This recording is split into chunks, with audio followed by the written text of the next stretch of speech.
जिया के बाल उठकर उसके चेहरे पर आ रहे थे। रुद्र धीरे से उसके बालों को हटा कान के पीछे कर देता है। रुद्र की इस छुअन से जिया फिर सिहर जाती है। रुद्र की नज़र अब जिया के होठों पर थी। वह धीरे धीरे अपने होठों को उसके करीब लेकर आता है। तभी बाहर से किसी की आवाज़ आती है और रुद्र चौंक कर उससे दूर हो जाता है। वहीं जिया भी अपनी नज़रें इधर उधर करती हुई कहती है, वो हमें नीचे चलना चाहिए। नीचे मेहंदी की रस्म शुरू होने वाली होगी। आप जल्दी कीजिए। वैसे भी सब कुछ एक ही दिन है। फिर शाम में शादी और शादी के बाद रिसेप्शन। आज बिल्कुल टाइम नहीं मिलेगा। रुद्र का वहाँ से जाने का बिल्कुल मन नहीं था। वह मुँह बनाने लगता है। तभी जिया फिर कहती है, अच्छा सुनिए, क्या आपने खाना खाया? रुद्र नामे सिर हिला देता है। फिर वह झूठ मूठ का गुस्सा कर कहती है, क्या है ये रुद्र जी, आप अपना बिल्कुल ध्यान नहीं रखते। कल मुझ पर इतना गुस्सा कर रहे थे और आज आप खुद भी। और जिया उसके लिए खाना लेने बाहर चली जाती है। कुछ देर बाद वह एक प्लेट में खाना लेकर आती है और उसे अपने हाथों से खिलाने लगती है। आज बड़े दिनों बाद किसी ने रुद्र को इतने प्यार से खाना खिलाया था। वह भी उसे देखता हुआ बड़े चाव से खाना खाता है और अपने हाथ से जिया को भी खिलाता है। दोनों एक दूसरे की आंखों में देखते हुए नए ख्वाब बुन रहे थे। लेकिन ये सब क्या इतना आसान होगा, या इनके प्यार को किसी की नज़र लगने वाली है? यह तो आने वाला वक्त ही बताएगा। कुछ देर बाद फिर से सब हाल में इकट्ठा होते हैं और मेहंदी की रस्म चालू हो जाती है। सभी लोग अपने अपने हाथों में मेहंदी लगवा रहे थे, पर हमारी जिया अभी तक अपने कामों में उलझी हुई थी। नन्ही उसे आवाज़ देकर कहती है, जिया जल्दी इधर आओ। क्या हुआ भाभी, आपको कुछ चाहिए? कब से तुम्हें देख रही हूँ, तुम्हारा काम है कि ख़त्म ही नहीं हो रहा। आओ तुम भी मेहंदी लगवा लो। नन्ही प्यार भरे गुस्से से बोली। जिया, पर भाभी काम बहुत है आज, मैं कैसे? तभी असराज जी कहते हैं, तुम हमेशा इसी तरह काम में लगी रहती हो। तुम जाओ और मेहंदी लगवा लो, सब काम नौकर देख लेंगे। जिया, जी दादाजी कहकर मेहंदी लगवाने बैठ जाती है। मेहंदी वाली उससे पूछती है, भाभी जी आपके पति का नाम बताइए, आपके हाथों में लिखना है। यह सुनकर उसे सुबह की बात याद आ जाती है और वह शर्माकर गर्दन नीचे कर लेती है। तभी नन्ही मुस्कुराकर कहती है, रुद्र। रुद्र नाम है इनके पति का। बहुत सुंदर और बहुत छुपा कर लिखना। अपना नाम इनके हाथों में ढूंढते वक्त बड़ी मेहनत लगनी चाहिए भैया की। और ऐसा कह वो खिलखिलाकर हंसने लगती है। मेहंदी वाली बड़े सुंदर बेल बूटों के बीच रुद्र का नाम लिख छुपा देती है और कहती है, अब आप अपने पति को कहिएगा अपने हाथों में उनका नाम ढूंढने के लिए, और अगर वह नहीं ढूंढ पाए तो उनसे एक अच्छा सा तोहफा मांग लीजिएगा। जिया यह सब सुनकर हंस देती है। वहीं नन्ही भी यह बात सुनकर कहती है, पता है जिया, ऐसा कहते हैं मेहंदी का रंग जितना गहरा चढ़ता है उसका पति उससे उतना ही प्यार करता है। जिया उसकी बात सुनकर हैरानी से कहती है, सच्ची? नन्ही, हाँ मुच्ची। शाम तक इस बात को सोचकर वह रह रहकर मुस्कुरा रही थी और बार बार अपनी मेहंदी लगे हाथों को देख रही थी। उसकी मेहंदी का रंग सच में बहुत गहरा चढ़ा था। वह अपने आप से कहती है, क्या सच में वह मुझसे बहुत प्यार करते हैं? और यह सोचकर वह फिर शर्माने लगती है। तभी रुद्र उसे अपने आप से बातें करते हुए और हंसते हुए देख लेता है और उसके पास आकर कहता है, बीवी क्या बात है, बड़ी खुश हो? और ये अकेले में तुम इतना क्यों हंस रही हो? सब ठीक तो है? और कब से देख रहा हूँ अपने आप से ही बातें किए जा रही हो। जरा हमसे भी तो बात कर लो। जिया एकदम से रुद्र को ऐसे देखती है जैसे उसकी चोरी पकड़ी गई हो। वह डर जाती है और फिर खुद को संभालते हुए कहती है, क्या रुद्र जी, आपने मुझे डरा ही दिया। अरे इसमें डरना क्या है, अपनी बीवी से ही तो बोल रहा हूँ। तुम पता नहीं किस सोच में डूबी रहती हो। क्या सोच रही थी? जिया शर्माकर कहती है, आपको पता है आज नंदी भाभी मुझसे कह रही थी कि जिस लड़की की मेहंदी का रंग बहुत गहरा चढ़ता है उसका पति उसे उतना ही प्यार करता है। रुद्र, अच्छा जी। फिर वह अपने हाथ उसके आगे कर कहती है, देखिए मेरी मेहंदी का रंग। वह हंसने लगता है।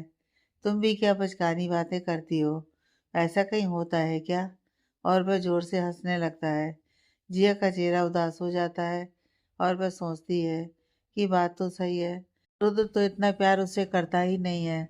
और वह अपना मन मारकर कहती है, हाँ, आप सही कह रहे हो।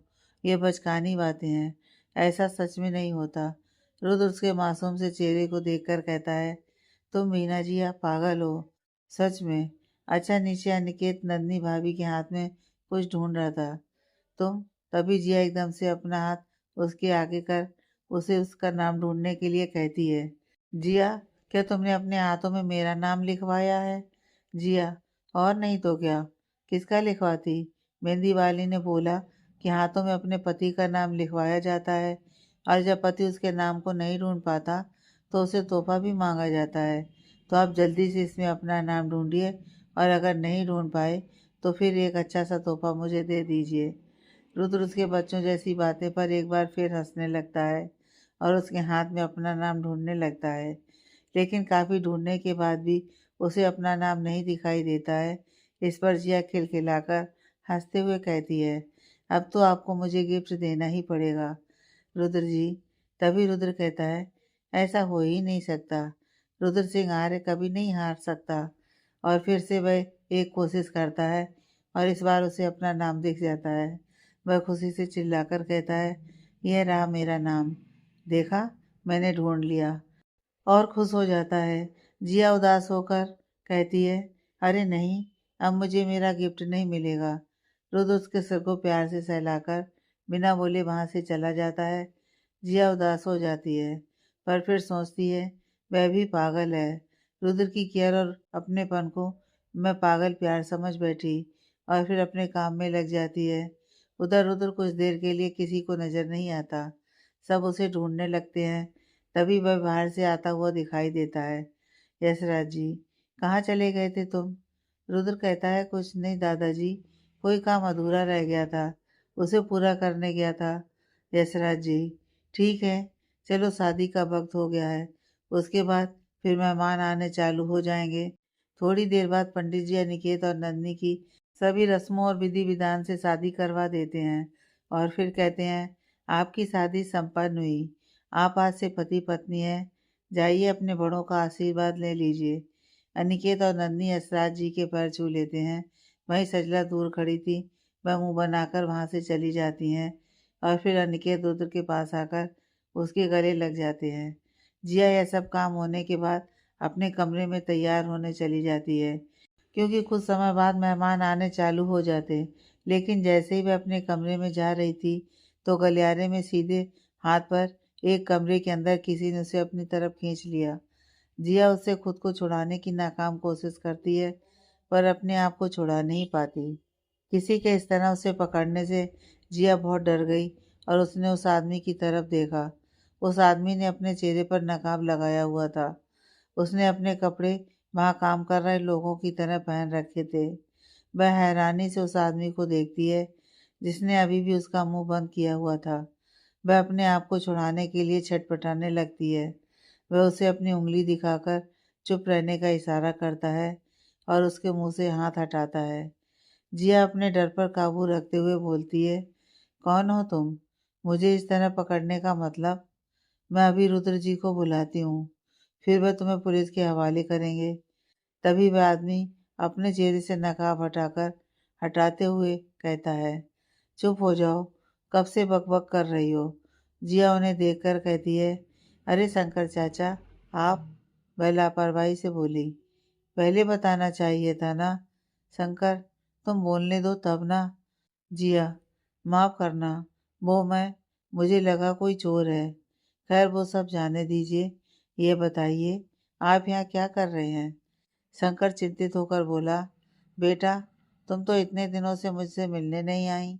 उस दिन भी मैंने तुम्हें मैसेज करके बुलाया था। जिया बीच में कहती है, हाँ चाचा, दरअसल उस दिन मेरी तबीयत ठीक नहीं थी और उसके बाद घर में यह काम, इसलिए आपसे मिल नहीं पाई। पर आप यहाँ क्यों आए? किसी ने देख लिया तो बहुत बुरा होगा। आप नहीं जानते रुद्र जी आपसे कितनी नफरत करते हैं। मैं जानता हूँ जिया, पर बात ही कुछ ऐसी थी कि मैं अपने आप को रोक नहीं पाया। जिया चिंतित होकर, क्यों, ऐसा क्या हो गया? क्या आपको कुछ पता चला है? शंकर, हाँ बेटा, मैं तुम्हें यह बताने आया था कि तुम्हारे दुश्मन अब इस शहर में अपने पांव रख चुके हैं। अब उन्हें और भी सतर्क रहना है।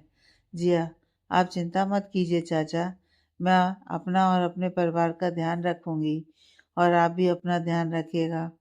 यह बात तो ठीक है बेटा, लेकिन तुम नहीं जानती वो कितने खतरनाक लोग हैं। तभी जिया कहती है, पर चाचा जी, आपने मुझे बताया नहीं कि वह लोग कौन है। मैं तो उन लोगों को पहचानती भी नहीं और ना ही रुद्र जी उन लोगों के बारे में कुछ जानते हैं। मैंने बातों बातों में उनसे पता करने की कोशिश की थी, लेकिन मेरे हाथ कुछ नहीं लगा। वह तो अब तक पापा को और आपको ही अपना दुश्मन मानकर बैठे हैं। शंकर, नहीं, रुद्र को कुछ तो पता है, बस बस सबूत इकट्ठा करने में लगा है। जिया हैरानी से, क्या? इसका मतलब आपको भी पता है उनके बारे में? आप भी उन्हें जानते हो ना? प्लीज सच आप मुझे बता दीजिए, कुछ तो इशारा कीजिए। हाँ, मैं जानता हूँ, पर अभी कुछ भी कहना बहुत जल्दीबाजी होगी। तुम बस इतना समझ लो बेटा, वह तुम्हारे आसपास ही है। मैं तुम्हें उनका नाम नहीं बता सकता, क्योंकि उनके खिलाफ मेरे पास कोई सबूत नहीं है। यदि गलती से भी उन लोगों को शक हो गया कि तुम्हें उनके बारे में पता है, तो फिर वह तुम्हें भी नुकसान पहुँचाएंगे। इसलिए मैं नहीं चाहता कि तुम्हें उनका नाम अभी पता चले। लेकिन बस इतना समझ लो कि आज तुम्हारी इस पार्टी में वो लोग शामिल हैं, और शायद आज कोई बहुत बड़ी साजिश रुद्र के खिलाफ होने वाली है। जिया यह सुनकर परेशान हो जाती है। इतना कहकर वो वहाँ से चला जाता है। जिया उन्हें पुकारती रह जाती है, चाचा चाचा सुनिए तो, मुझे बताइए तो सही। लेकिन वह तब तक वहाँ से गायब हो जाता है। जिया चिंता में पड़ जाती है, वह किस तरह अपने परिवार को बचाए और कौन है वह लोग। रुद्र जिया को ढूंढता हुआ वहीं आ जाता है और पीछे से उसके कंधे पर हाथ रखता है। जिया चौंक जाती है। क्या हुआ जिया? जिया, कुछ नहीं। हाँ, आप पीछे से इस तरह से आओगे तो मैं क्या, कोई भी डर जाएगा। जिया के इस तरह बोलने से रुद्र की हंसी छूट जाती है, क्योंकि बोलते हुए जिया अजीब सा मुंह बना रही थी। फिर वह अपनी हंसी रोकते हुए बोलता है, अच्छा, मैंने डराया? बल्कि तुम ही ना जाने किस सोच में डूबी हुई थी। एक तो तुम्हारा यह सोचने वाला काम ना बहुत खराब है, कहीं भी अपनी सोच में गुम हो जाती हो। अब चलो जल्दी तैयार हो, जाओ दादाजी नीचे बुला रहे हैं। जी। जिया ने पिंक कलर का बहुत सुंदर सा लहंगा पहना था, वहीं रुद्र भी ब्लैक कलर के सूट में एकदम ड्रेसिंग लग रहा था। रुद्र तैयार होकर जैसे ही जिया को देखता है, वह तो उसे देखता ही रह जाता है। बहुत सुंदर लग रही थी जिया, और ऊपर से उसका श्रृंगार उसे अपनी ओर आकर्षित कर रहा था। रुद्र को अपनी ओर इस तरह देखता देख जिया एक बार फिर शर्म से भर जाती है और कहती है, क्या देख रहे हैं रुद्र जी? रुद्र खोए हुए, तुम्हें देख रहा हूँ, बहुत सुंदर लग रही हो। और फिर धीरे से उसके पास आता है। जिया की सांसें रुद्र की करीबी से गहरी होने लगती हैं। रुद्र उसके एकदम पास आ जाता है और उसकी तरफ झुकने लगता है।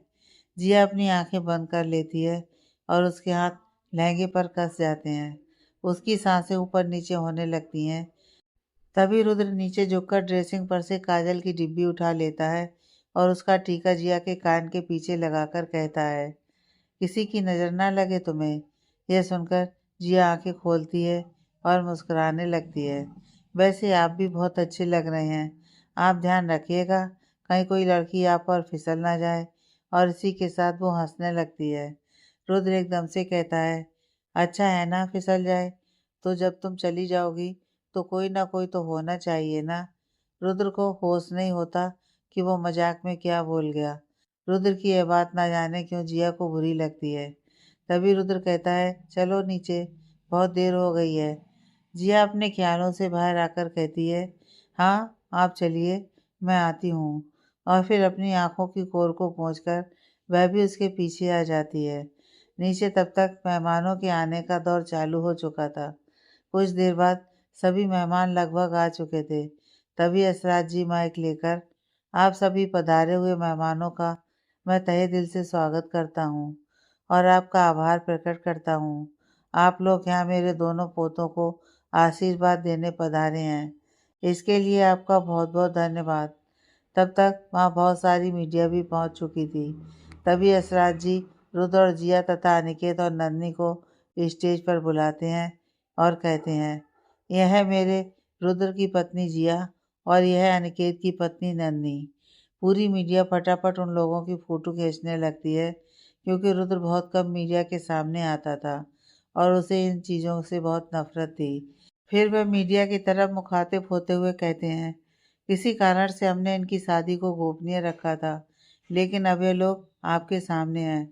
तभी उनमें से एक रिपोर्टर कहती है, मिस्टर आर्य सर, क्या ये दोनों बहुएं किसी बड़े परिवार से ताल्लुक़ रखती हैं या फिर इनका भी कोई ख़ानदानी बिजनेस है?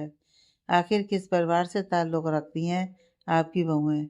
यशराज जी उनकी तरफ मुस्कुराकर कहते हैं, मेरी बहुएं किसी भी बड़े घराने से ताल्लुक़ नहीं रखती, लेकिन जिस भी परिवार से आती हैं अपने साथ बहुत बड़ी दौलत लेकर आई हैं।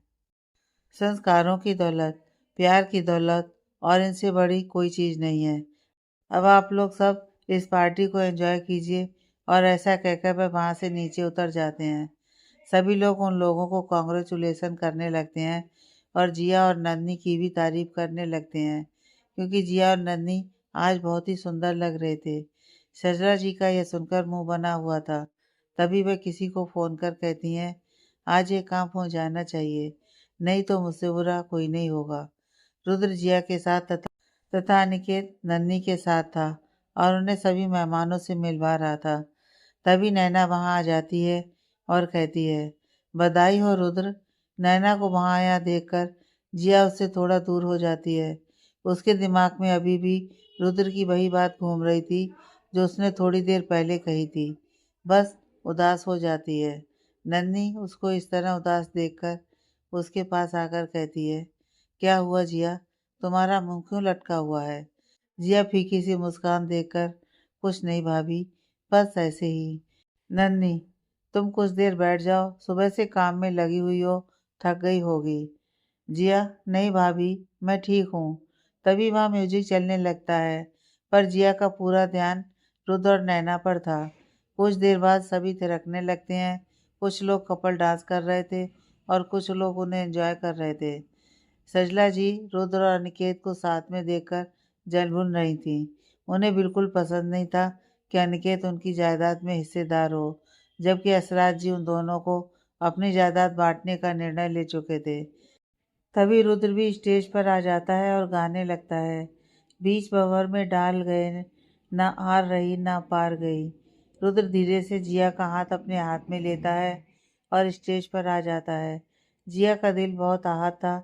उसने जिया की कमर पर हाथ रखे हुए थे और जिया ने उसके कंधे पर हाथ रखा था और दोनों धीरे धीरे डांस कर रहे थे। जिया उसकी आंखों में देखकर गाने लगी। उसकी आवाज़ में एक दर्द था और आंखें आंसू से भरी थी। तुम जाने नहीं ये दर्द मेरा, या जान के भी अनजान हो।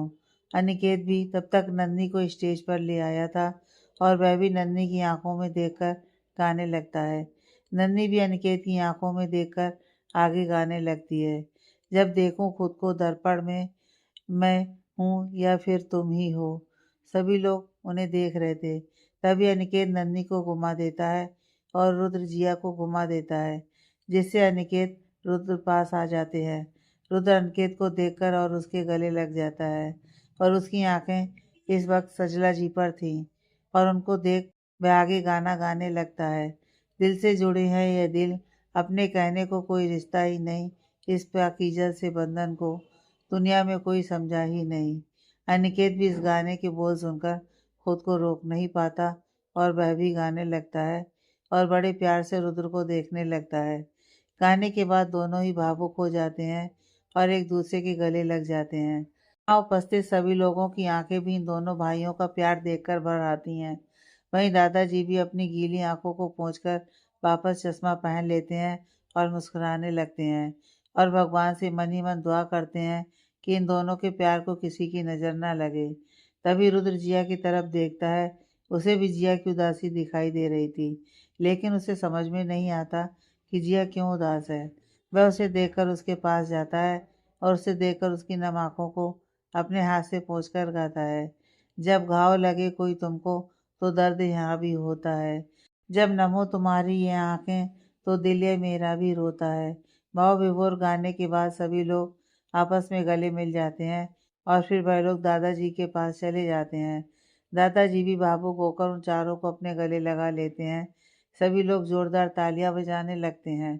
कुछ देर बाद सभी मेहमान खाना खाकर वहां से जाने लगते हैं। तभी किसी ने रुद्र के कपड़ों पर जूस फैला दिया। रुद्र उन्हें साफ करने के लिए बाथरूम की तरफ जाता है कि तभी कोई उसका रास्ता रोक लेता है और उस शख्स की तरफ देखकर रुद्र की आंखें हैरानी से बड़ी हो जाती हैं। रात के वक्त आर्य मेंशन में पार्टी लगभग खत्म हो चुकी थी। सभी मेहमान चले गए थे। हॉल में अब सिर्फ यशराज जी, अनिकेत, नन्ही और जिया होते हैं। जिया इस वक्त पहले से भी ज्यादा उदास लग रही थी, लेकिन वह किसी को दिखा नहीं रही थी। सभी के साथ वहीं बैठी थी। नन्ही उसकी उदासी भरे चेहरे को गौर से देखने लगी। फिर सोचती है कि वह इस बारे में जिया से बाद में बात करेगी। तभी यशराज जी कहते हैं, आज तुम लोगों ने बहुत मेहनत करी, बहुत मज़ा आया। वैसे यह रुद्र कहाँ रह गया? वो आ जाए तो साथ में बैठकर खाना खाएं। अभी तक किसी ने खाना भी नहीं खाया। अनिकेत, हाँ दादाजी, मैंने भी काफ़ी देर से रुद्र को नहीं देखा। तभी वे जिया की तरफ मुड़कर कहते हैं, बहू, क्या तुमने रुद्र को देखा? जिया ना जाने किस सोच में डूबी बैठी थी। नन्ही उसके पास जाकर उसे हिलाते हुए कहती है, जिया, दादाजी तुमसे कुछ पूछ रहे हैं। जिया अपने ख्यालों से बाहर आते हुए कहती है, हाँ दादाजी। क्या क्या बोल रहे थे? यशराज जी, किन ख्यालों में खोई हुई हो बहू? कुछ हुआ है क्या? जिया, कुछ नहीं दादाजी, आप बोलिए। यशराज जी, तुमने रुद्र को देखा है क्या? कहाँ है वह? वह बोलती है, मुझे नहीं पता दादाजी कहाँ है। और इतना कह वह फिर न जाने क्या सोचने लगी। इतनी देर में नैना वहाँ गिरते पड़ते चिल्लाते हुए आती है और कहती है, दादाजी मुझे बचा लीजिए। सभी लोग उसकी तरफ देखते हैं और उसे देखते ही सभी के होश उड़ जाते हैं। बाल पूरे बिखरे हुए, आंसुओं से भरी आंखें और काजल आंखों से बाहर फैला हुआ। कपड़े बेतरतीब तरीके से फटे हुए थे। वह मुश्किल से अपने आप को ढके हुए थी। तुम्हारी ये हालत किसने की? यशराज जी बोले। वह कहती है, दादाजी, दादाजी मुझे बचा लीजिए। रुद्र, रुद्र। वह फिर रोने लगती है। सभी उसके पास आकर कहते हैं, क्या हुआ नैना, बताओ। और रुद्र, क्या हुआ रुद्र को? नैना अटकते हुए बोलती है, रुद्र ने मुझसे ज़बरदस्ती की। यह सब सुनकर सभी लोग हैरान हो जाते हैं और कहते हैं, ए लड़की, क्या कहना चाहती हो? साफ साफ कहो। वो रोते रोते कहती है, दादाजी, रुद्र, उसने मेरे साथ ज़बरदस्ती की। ये देखो। और अपनी हालत दिखाती है। यशराज जी गुस्से में, तुम होश में तो हो लड़की? क्या कह रही हो? नैना चीखते हुए, हाँ दादाजी, मैं पूरे होश में हूँ। एक लड़की अपने बारे में ऐसी बातें नहीं कर सकती। उसने सच में मेरे साथ ज़बरदस्ती करने की कोशिश की है। मेरी हालत क्या इस बात की गवाह नहीं है? पर सॉरी, मैं तो भूल ही गई कि आपका पोता है। आप क्यों मेरी बात पर यकीन करेंगे? आप तो उसी की बात को सच मानेंगे। यशराज जी, ऐसी कोई बात नहीं है। यदि उसने गलती की होगी तो उसको सज़ा ज़रूर मिलेगी। पर याद रखना, अगर तुम्हारी इसमें कोई भी साजिश हुई या तुमने उस पर झूठा इल्ज़ाम लगाया तो मुझसे बुरा कोई नहीं होगा। सभी लोग हैरान हो जाते हैं क्योंकि रुद्र को सब जानते थे। वह ऐसी हरकत नहीं कर सकता है। वह जोर से रुद्र को आवाज़ देते हैं, रुद्र, रुद्र कहाँ है? ए लड़की, कहाँ है रुद्र? वो कहाँ है? मुझे नहीं पता। वह मेरे साथ एक घिनौनी हरकत करके वहाँ से चला गया। जिया पथराई आंखों से उन लोगों को देखती रहती है। उसे अब भी यकीन नहीं हो रहा था कि रुद्र यह हरकत भी कर सकता है। वहीं अनिकेत उस लड़की के पास जाकर कहता है, यह हो ही नहीं सकता। मैं मान ही नहीं सकता मेरा कान्हा ऐसा कर सकता है। वह तो लड़कियों की बहुत इज्जत करता है। तभी नैना कहती है, तो क्या मैं झूठ बोल रही हूँ? एक लड़की अपने बारे में ये सब झूठ बोलेगी? मैं अभी पुलिस को फ़ोन करके यहाँ बुलाती हूँ। अब वही मेरा इंसाफ करेगी। आप क्यों मेरी बात मानेंगे? अब तो पुलिस ही आर्य मेंशन में आकर सारी सच्चाई निकलवा लेगी। फिर आपकी इस झूठी इज्जत की नीलामी पूरा शहर देखेगा। और फिर ज़ोर ज़ोर से रोने लगती है। यशराज जी उसकी बात सुनकर सुन पड़ जाते हैं। आखिर आज तक इस घर में कभी पुलिस नहीं आई। फिर वह जोर से चिल्लाकर कहते हैं, रुद्र, रुद्र कहाँ हो तुम? रुद्र उनकी आवाज़ सुनकर तेजी से दौड़कर आता है और कहता है, क्या हुआ दादाजी, आपने बुलाया? तभी उसकी नज़र नैना पर पड़ती है। वह उसे इस हालत में देखकर हैरान होकर कहता है, नैना, यह हालत तुम्हारी किसने की? बताओ मुझे। नैना उसे एक थप्पड़ मारकर कहती है, मुझसे पूछ रहे हो किसने की? तुम ही तो थे। वो भैंसी। अब हैरान होने की बारी रुद्र की थी। वह हैरानी से बोलता है, कहता है, मैंने मैंने कब किया? तुम क्या कह रही हो? दादाजी मेरा यकीन कीजिए, मैंने कुछ नहीं किया। अपने दादाजी की तरफ मुड़ते हुए वह बोला। एहसास जी उसे कुछ नहीं बोलते और नैना की तरफ देखकर बोले, पूरी बात बताओ लड़की। नैना अपने आंसू पोंछते हुए कहती है, दादाजी कुछ देर पहले जब पार्टी चल रही थी उस वक्त मुझे थोड़ी सी बेचैनी हो रही थी और मैं अंदर कोई कमरा ढूंढने जा रही थी जहां मैं आराम कर सकूं। तभी वहां रुद्र मिल गया तो मैं उससे पूछने लगी कि मुझे आराम करना है तो कमरा बता दो। तो रुद्र मेरे नज़दीक आने लगा और मुझे गले से लगा लिया। रुद्र चीखते हुए बोला, यह सब झूठ है, मेरा विश्वास कीजिए। नैना तुम झूठ क्यों बोल रही हो? तभी दादाजी उसे घूर कर देखते हैं, जिससे रुद्र चुप हो जाता है। वह उसे नज़रअंदाज करके नैना से बोलते हैं, आगे बोलो। और फिर यह मुझे खींचते हुए कमरे में ले गया। जिया की तरफ मुड़कर वह फिर बोली, जिया तुमने भी तो देखा था ना उस वक्त? रुद्र हैरान हो जाता है कि जिया वहाँ कहाँ से आ गई। जिया धीरे से अपनी गर्दन हिलाती है। यशराज जी का गुस्सा सातवें आसमान पर था और वह जोर से एक तमाचा रुद्र के गाल पर लगाकर कहते हैं, क्या मैंने तुम्हें यही संस्कार दिए हैं? एक लड़की की इज्जत पर हाथ डालते तुम्हें शर्म नहीं आई? मैं निर्दोष हूँ दादाजी, मैंने कुछ नहीं किया। मैं कैसे यकीन दिलाऊं आपको? मैंने कुछ नहीं किया है। आपको विश्वास नहीं मुझ पर? फिर जिया के पास आकर, जिया तुम तो मेरा यकीन करो, मैंने ऐसा कुछ भी नहीं किया है। तभी नैना कहती है, मैं अभी पुलिस को बुला रही हूँ। दादाजी आप लोग मेरी बात का विश्वास क्यों नहीं कर रहे? रुद्र चिढ़कर बोला। तभी यशराज जी कहते हैं, रुको लड़की, अगर सच में रुद्र की गलती है तो उसे सजा मैं दूंगा। रुद्र अनिकेत के पास आकर कहता है, दादाजी दादाजी ये लड़की झूठ बोल रही है, मैंने ऐसा कुछ भी नहीं किया। आप तो मेरा विश्वास कीजिए भाई, आप तो मेरा विश्वास कीजिए, आप तो मुझे जानते हैं ना? अनिकेत कहता है, मैं जानता हूँ कान्हा, तुम ऐसा कर ही नहीं सकते हो। तभी नैना कहती है, मैं पुलिस को बुलाती हूँ, अभी दूध का दूध और पानी का पानी हो जाएगा। वह अपना फ़ोन निकालकर पुलिस को फ़ोन करने ही वाली होती है कि तभी वह चौंक जाती है। नैना अपना फ़ोन निकालकर पुलिस को फ़ोन करने वाली होती है कि तभी जी आकर उसका फ़ोन छीनकर कहती है, रुक जाओ नैना। नैना क्या हुआ? ओह हाँ, मैं तो भूल गई, ये तो तुम्हारा पति है और तुम्हें भी अपना पति ही सही लगता होगा। जिया ऐसा नहीं है, जो गलत है वो गलत है और मैं बस इतना कह रही थी कि यहाँ कोई तुम्हारा विश्वास करे या ना करे, मैं तुम्हारा ज़रूर विश्वास करूँगी। और गुस्से से रुद्र की तरफ देखती है। रुद्र जिया की बात सुनकर हैरान हो जाता है और उसकी तरफ देखकर कहता है, जिया कम से कम तुम तो मुझ पर विश्वास करो, मैंने ऐसा कुछ भी नहीं किया है। जिया अपनी नज़र झुकाकर, मुझे पता है आप मुझसे प्यार नहीं करते और मैं ये भी जानती हूँ कि पहले नैना से आपकी शादी होने वाली थी, लेकिन किसी कारण से नहीं हो पाई। और फिर मर्द की इच्छाओं का क्या भरोसा, एक से उसका मन कभी नहीं भरता। तो वह कहते कहते रुक जाती है।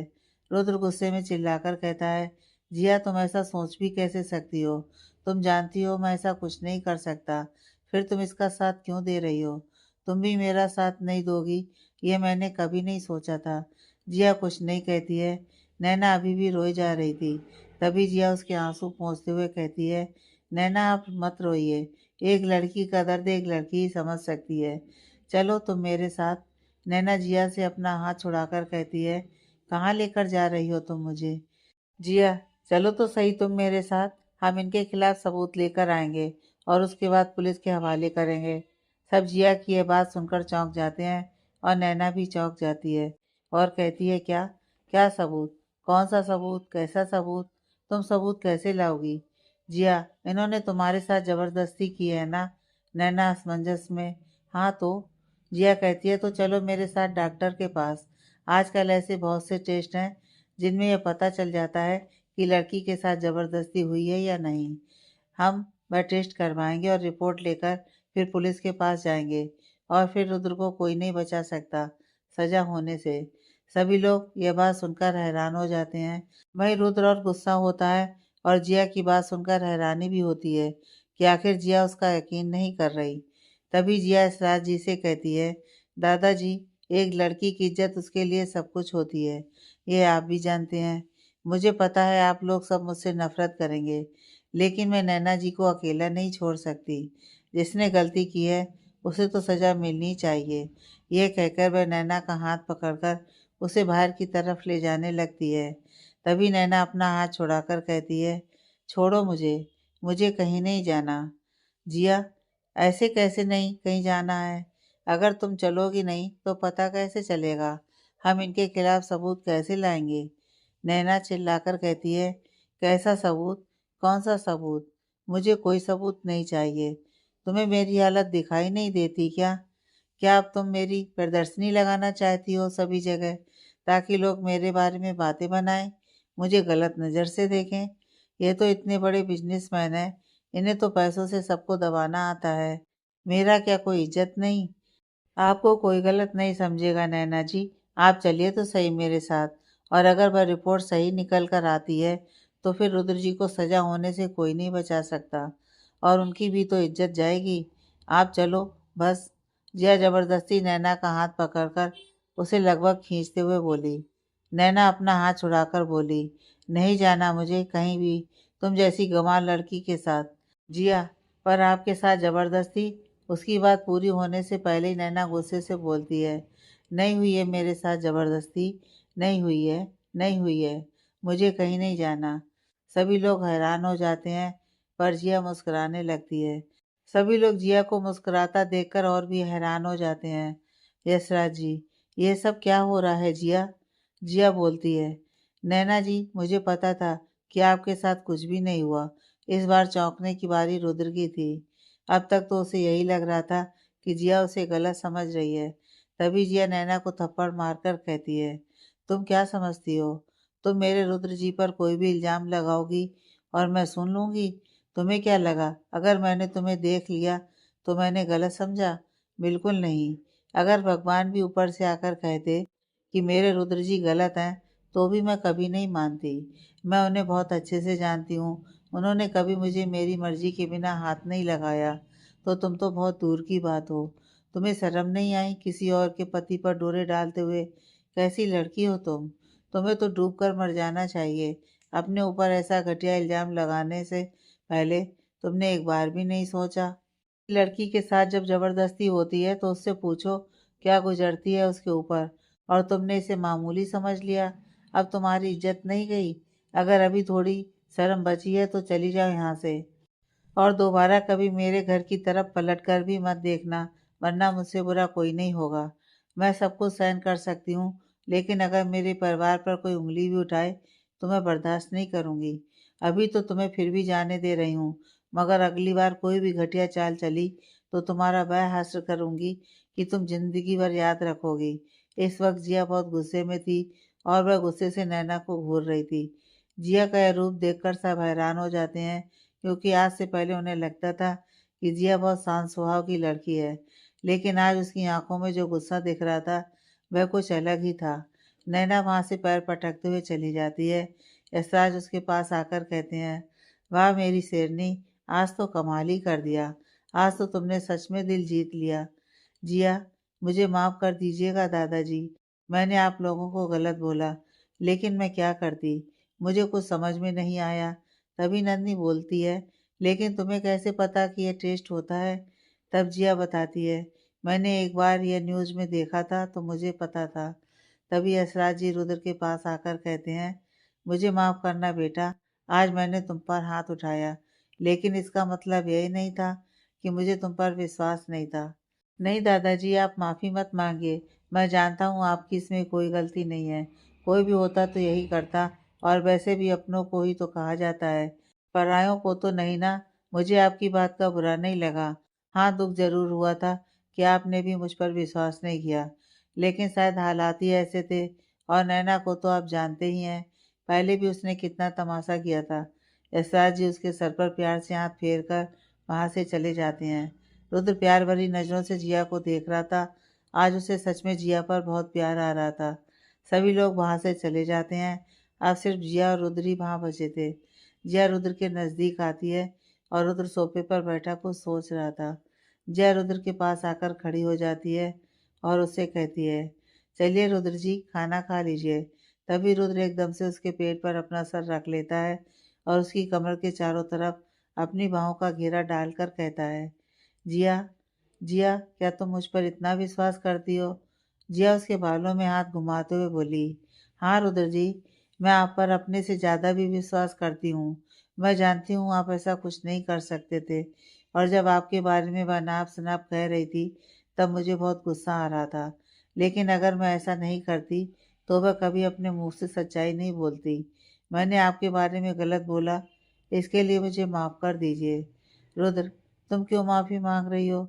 वैसे सच कहूँ तो एक बार को तो मुझे लगा था कि तुम भी मुझे गलत समझ रही हो। वह रोने लगता है। तभी जिया उससे कहती है, मैं आपको कभी गलत नहीं समझ सकती रुद्र जी। मुझे पता है आप कभी कोई गलती नहीं करते। स्वयं भगवान भी आकर आपको गलत बताते तो भी मैं नहीं मानती। फिर वह उसके पास बैठती हुई कहती है, पर अब तो बताइए आखिर उस वक्त हुआ क्या था? तब रुद्र कहता है, जब मैं पार्टी में था तो मेरे ऊपर किसी ने जूस गिरा दिया था, तो मैं उसे साफ करने बाथरूम की तरफ जा रहा था और फिर वह याद करता है, जब वह अंदर जा रहा था तभी रास्ते में उसका सामना नैना से हो जाता है। वह उसे इग्नोर करके वहाँ से जाने लगता है कि तभी नैना उसके सामने आकर कहती है, रुद्र, क्यों इग्नोर कर रहे हो मुझे? तुम जानते हो ना मैं तुमसे कितना प्यार करती हूँ, और अभी कुछ देर पहले जो हुआ वह भी मैंने अपनी आंखों से देखा है। मुझे पता है तुम जिया से प्यार नहीं करते, तो उसे छोड़ दो और मुझे अपना लो। अपनी बकवास बंद करो नैना, वो मेरी पत्नी है। नहीं रुद्र, मैं जानती हूँ ऐसा कुछ नहीं है। फिर तुम्हारी आखिर ऐसी कौन सी मजबूरी है जो तुमने जिया से शादी कर ली? ऐसा क्या देखा उसमें तुम्हें जो मुझ में नहीं है? और फिर अपनी ड्रेस की एक स्ट्रिप अपने कंधे से उतार कर कहती है, आखिर उसमें ऐसा क्या है जो मुझ में नहीं है? रुद्र अपना चेहरा दूसरी तरफ कर लेता है और उसे कहता है, अपने कपड़े ठीक करो नैना। रुद्र, तुमने कभी मुझे ढंग से देखा ही नहीं। एक बार देख लो, तुम जिया को भूल जाओगे। अगर जिया जैसी 1000 भी आ जाएंगी तो भी मेरे इस खूबसूरत जिस्म को मात नहीं दे पाएंगी। ऐसा कहकर वह उसके कंधे पर हाथ रख लेती है। रुद्र उसका हाथ हटाते हुए कहता है, अपनी घटिया और छोटी सोच अपने पास रखो, ठीक है? और अपने आप को जिया से कंपेयर करना बंद करो। जिया तुमसे लाख गुना अच्छी है। यह जो तुम हरकत कर रही हो, जिया कम से कम इस तरह की लड़की नहीं है। तुम कभी जिया की बराबरी नहीं कर पाओगी, समझी तुम? नैना हंसते हुए कहती है, अच्छा सच में? वैसे जहाँ तक मुझे पता चला है तुम और जिया किसी होटल में एक रात गुजार चुके थे और उसके बाद ही तुमने उससे शादी की। यानी तुमने पहले जिया को टेस्ट किया और उसके बाद शादी। तो मैं भी ये कर सकती हूँ। रुद्र हैरान हो जाता है और कहता है, तुम्हें कैसे पता? मिस्टर रुद्र, मैं नैना हूँ। मैं जिसके भी पीछे पड़ जाऊँ उसके बारे में सब पता करवा ही लेती हूँ। रुद्र, मुझे सब पता है तुम दोनों के रिश्ते के बारे में। नैना हंसते हुए बोली। रुद्र गुस्से से उसका हाथ झटकता है और कहता है, तुम जैसी दो कौड़ी की लड़कियां जिया की बराबरी नहीं कर सकती, समझी तुम? नैना गुस्से से तिलमिला जाती है। मत भूलो रुद्र, ये शब्द बहुत भारी पड़ेंगे तुम्हें। रुद्र, देखा जाएगा। मैं तुम जैसी लड़कियों से नहीं डरता, और अब एक भी शब्द जिया के खिलाफ बोला तो मैं भूल जाऊंगा कि तुम एक लड़की हो। और ये कह वह वहां से जाने लगता है, लेकिन नैना फिर उसका रास्ता रोक लेती है और अपनी दूसरी चाल चलती है। वह उसकी शर्ट की बटन खोलने लगती है और कहती है, रुद्र, रुद्र मुझे अपना लो, मैं तुम्हारे बिना नहीं रह सकती। तभी रुद्र उसे अपने से दूर करते हुए गुस्से से कहता है, यह क्या हरकत है नैना? छोड़ो मुझे नैना। नैना, नहीं रुद्र, मैं तुम्हें किसी भी कीमत पर नहीं छोड़ सकती।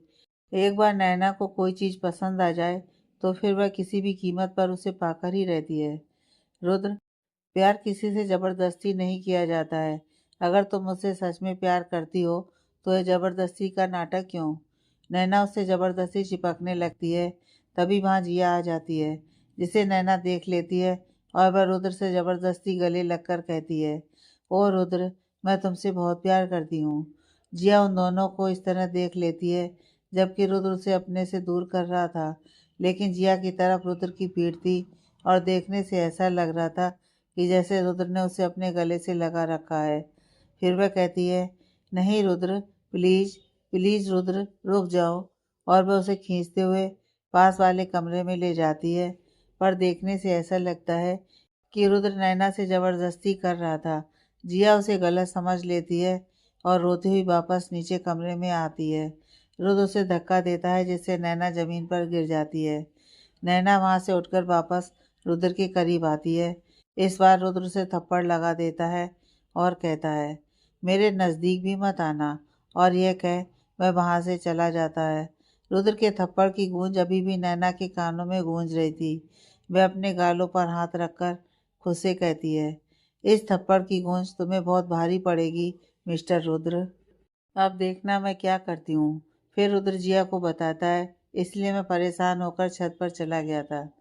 जिया, मैंने देखा था वह आपसे चिपक रही थी, लेकिन उस वक्त एक बार को तो मुझे भी लगा कि आप उससे प्यार करते हो और उसे अपने गले से लगा रखा है। लेकिन अगले ही पल मैंने आपके चिल्लाने की आवाज़ सुनी थी और मुझे विश्वास हो गया था कि नैना कुछ तो गलत कर रही है। पर जब मैं नीचे आई तो यहाँ के माहौल में उलझ गई, और जब नैना आप पर इल्ज़ाम लगा रही थी तब मुझे वह बात याद आ गई। रुद्र मुस्कुराकर जिया की तरफ देखता है और कहता है, तुम हमेशा मेरा ऐसे ही साथ देते रहना। तुम सच में बहुत प्यारी हो और उतनी ही समझदार भी। आज तुम्हारा यह रूप देखकर एक बार तो मैं भी डर गया था। और फिर उसको सीने से लगा लेता है। कुछ देर दोनों शांत रहते हैं। चलिए कोई बात नहीं, अब आप चलिए, सुबह से बहुत काम कर रहे हैं, थक गए होंगे। वह कहता है, रुको, पहले पापा से मिलकर आते हैं। वह उनके कमरे के बाहर ही होते हैं कि तभी रुद्र गिर जाता है। जिया जोर से चिल्लाती है, रुद्र जी। जिया रुद्र को संभालते हुए कहती है, आप ठीक तो हैं? रुद्र, हाँ मैं ठीक हूँ, बस हल्का सा चक्कर आ गया था। जिया के चिल्लाने की आवाज़ बहुत तेज और घबराहट भरी थी। यह आवाज़ रुद्र के पिता के कानों में भी पहुंच चुकी थी। तभी एक दृश्य उभरने लगता है। एक छोटा सा बच्चा अपनी बॉल से खेल रहा था। तभी उस बच्चे की बॉल हाथ से छूटकर रास्ते में आ जाती है। बच्चा उसके पीछे भागता है। तभी एक कार तेजी से उस तरफ आ रही थी। वह उस गाड़ी के आगे आ जाता है और एक भयानक टक्कर उस बच्चे को लगती है। उस बच्चे का पिता दूर था। वह जोर से चिल्लाता है, रुद्र। रुद्र के पिता की सांसें तेज चलने लगी थीं। उनकी उंगलियां हिलने लगी थीं और वह जोर से चिल्लाते हैं, रुद्र, और झटके से अपनी आंखें खोल लेते हैं। रुद्र उन्हें देखकर हैरान हो जाता है। वह दौड़कर उनके पास जाकर कहता है, पापा, पापा। उसके आगे उसके मुंह से आवाज नहीं निकलती। बस वह रोता हुआ उन्हें देख रहा था। इस वक्त उसे जैसे शब्द ही नहीं मिल रहे थे अपनी भावनाओं को व्यक्त करने के लिए। वो बस उन्हें छू रहा था, कभी चेहरे को, कभी हाथों को।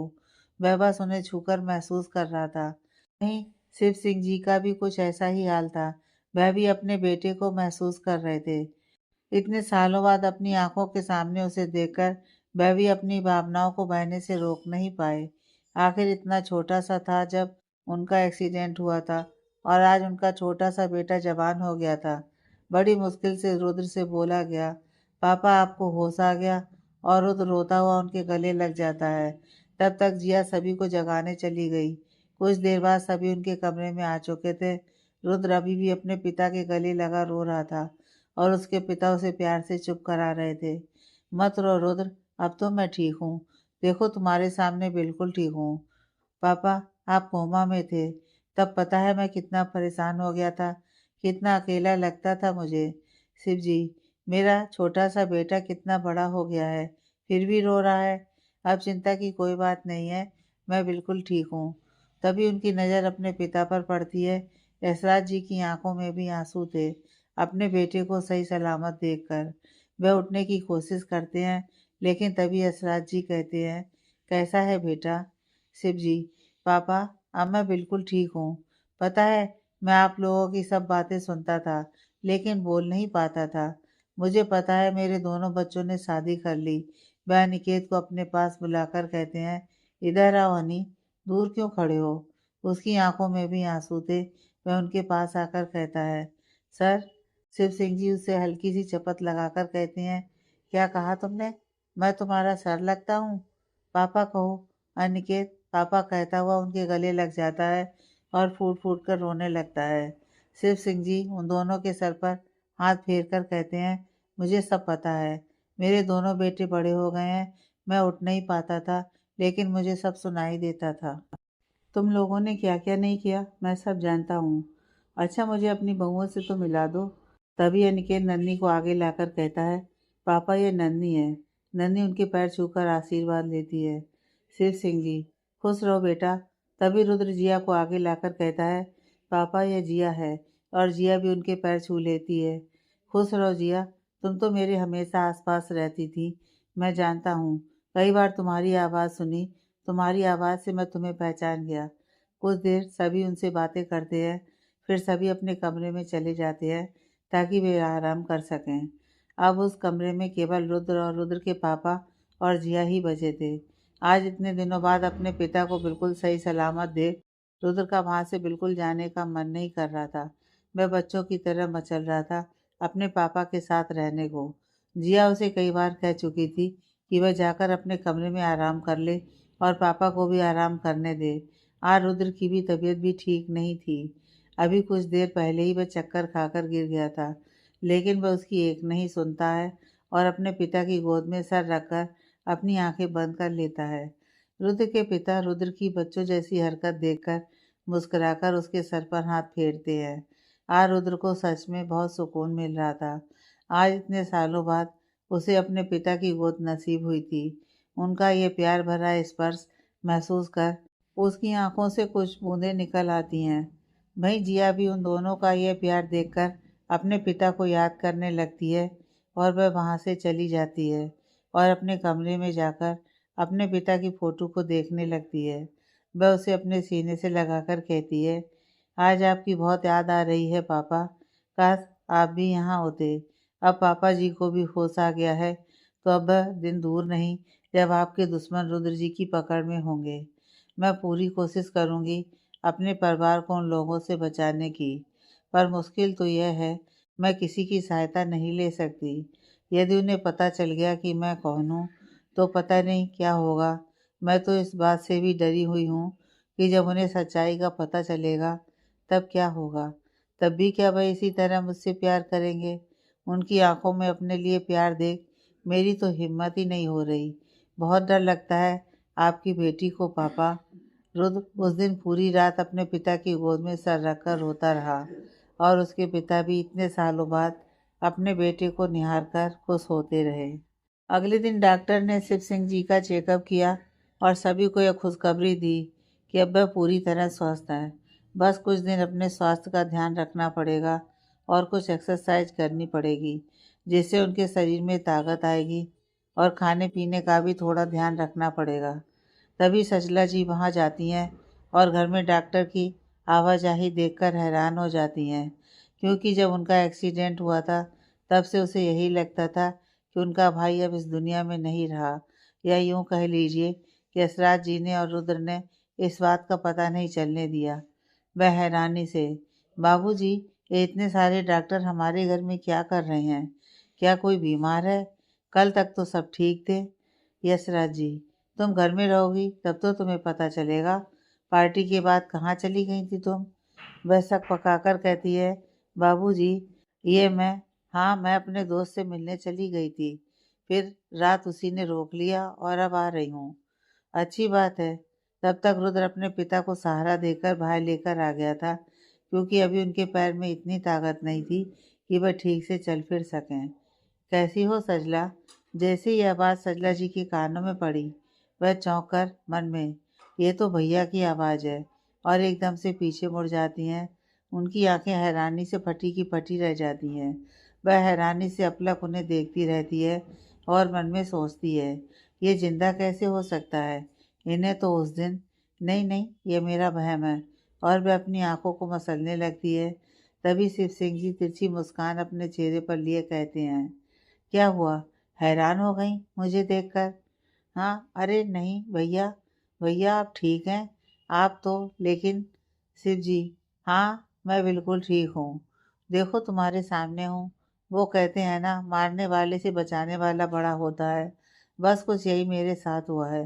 दुश्मनों को लगा था कि मैं मर चुका हूँ। फिर अपने बेटे के हाथ पर हाथ रखकर कहते हैं, लेकिन मेरे बेटे ने मुझे बचा लिया। इस वक्त सजला बहुत बुरी तरीके से बौखलाई होती हैं और कहती हैं, अच्छा किया ना। फिर रुद्र की तरफ मुड़कर, पर रुद्र, तुमने ये बात हमसे छुपा कर क्यों रखी? कम से कम हमें तो बताई होती। रुद्र, क्या बताता बुआ जी, यहाँ तो पता ही नहीं चल रहा था कि कौन अपना है कौन पराया, इसलिए हमने किसी को ये बात नहीं बताई। और फिर पापा की तबीयत भी बहुत नाजुक थी।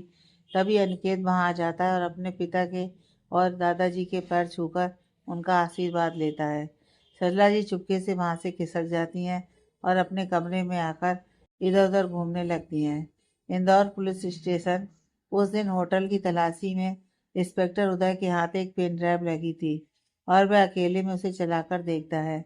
जैसे जैसे वह उसे देखता है उसकी आंखें हैरानी से बड़ी हो जाती हैं। उसमें कई सारी लड़कियां और कस्टमर्स के नंबर थे और कुछ वीडियोस भी थे।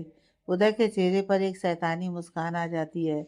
इधर अनिकेत के फ़ोन पर किसी का फ़ोन आता है और फिर वह तुरंत रुद्र को साथ लिए वहाँ से निकल जाता है। क्या हुआ निकेत, तुम इस तरह मुझे वहाँ से क्यों लेकर आए? बहुत ज़रूरी काम है रुद्र। मैंने सिन्हा पर नज़र रखने के लिए अपने आदमी को लगा रखा था और बड़े पते की बात पता चली है। वह इस समय इसी शहर में है और आज उसकी एक बहुत बड़ी ड्रग्स की खेप आने वाली है। हम वहीं जा रहे हैं। रुद्र अपना सिर हिला देता है और उसके चेहरे पर सख्त भाव आ जाते हैं। कुछ देर बाद वह एक सुनसान इलाके में पहुंचते हैं जो उस शहर से बहुत दूर था। वह खंडहरनुमा जगह थी। दोनों गाड़ी से उतरकर वहां छुप जाते हैं।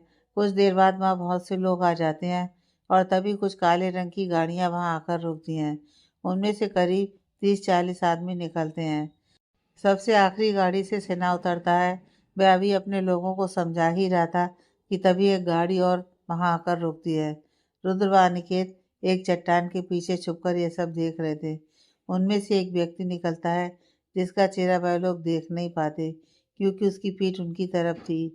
वह व्यक्ति सिन्हा से हाथ मिलाता है और सिन्हा उसे ड्रग्स पेटी दे देता है और वह व्यक्ति भी पैसा से भरा एक सूटकेस उसके हाथ में दे देता है। तभी रुद्र और अनिकेत उनके सामने आ जाते हैं। हालांकि अभी भी उस व्यक्ति का चेहरा उन लोगों ने नहीं देखा था। दोनों अपनी बंदूकें निकालकर उसके सामने खड़े हो जाते हैं, पर सिन्हा के आदमी उन लोगों को पीछे से घेर लेते हैं। Welcome welcome mister Rudra Singh Arya और अनिकेत सिंह आर्य, स्वागत है आपका हमारे इस गरीब खाने में। मुझे पता था आप लोग जरूर आएंगे। सिन्हा बोला। तब तक वो व्यक्ति जितने पैसे दिए थे वे पीछे मुड़ता है, लेकिन उसने नकाब पहन रखा था इसलिए उसका चेहरा नहीं दिखा। वह तुरंत वहां से खिसकने लगता है कि तभी रुद्र उसके सामने आ जाता है और कहता है, तुम यहाँ से कहीं नहीं जा सकते। तभी सिन्हा कहता है, कोई चालाकी नहीं लड़कों, मेरे आदमियों ने चारों तरफ से तुम्हें घेर रखा है। आज तुम यहाँ से जिंदा नहीं जा सकते। अनिकेत हंसता हुआ कहता है, देखते हैं यहाँ से कौन जिंदा बचकर जाता है और कौन ऊपर पहुँचता है। इतना कहते ही वह सिन्हा की गर्दन अपने हाथ में दबोच लेता है और उसकी कनपटी पर बंदूक रखकर कहता है, अपने आदमियों को कह दो कि वो सब अपनी गन नीचे कर लें, वरना आज मैं तुम्हारी खोपड़ी उड़ा दूंगा। सिन्हा को समझ ही नहीं आता कि क्या हुआ। तभी रुद्र का ध्यान उस तरफ चला जाता है और वह व्यक्ति उसको धक्का देकर वहां से भागने लगता है। रुद्र उसका पीछा करता है, लेकिन तब तक वह आदमी दूसरी गाड़ी में बैठकर वहां से निकल चुका था। तभी सिन्हा के एक आदमी ने रुद्र पर हमला करने की कोशिश की। रुद्र फौरन नीचे झुका और अगले ही पल रुद्र ने एक लात उसके सीने पर जमकर मारी। तब तक और व्यक्ति भी आ चुके थे। रुद्र उन सबसे लड़ रहा था और अपने आप को बचाते हुए उन्हें बुरी तरह पीट रहा था। तभी एक व्यक्ति आया, उसके हाथ में चाकू था। वह रुद्र के करीब आ जाता है। उधर कुछ लोगों ने रुद्र को पकड़ लिया था। वह उसे चाकू मारने वाला होता है।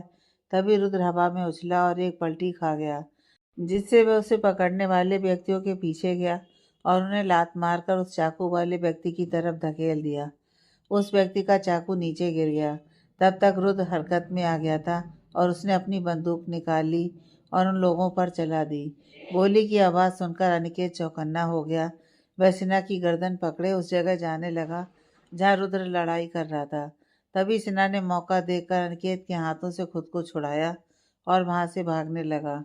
अनिकेत ने उसके पैर में गोली चला दी, लेकिन तब तक कहीं से एक काली गाड़ी आई और सिन्हा उसमें बैठकर वहाँ से रवाना हो गया, लेकिन उसके पैसों से भरा बैग वहीं रह गया।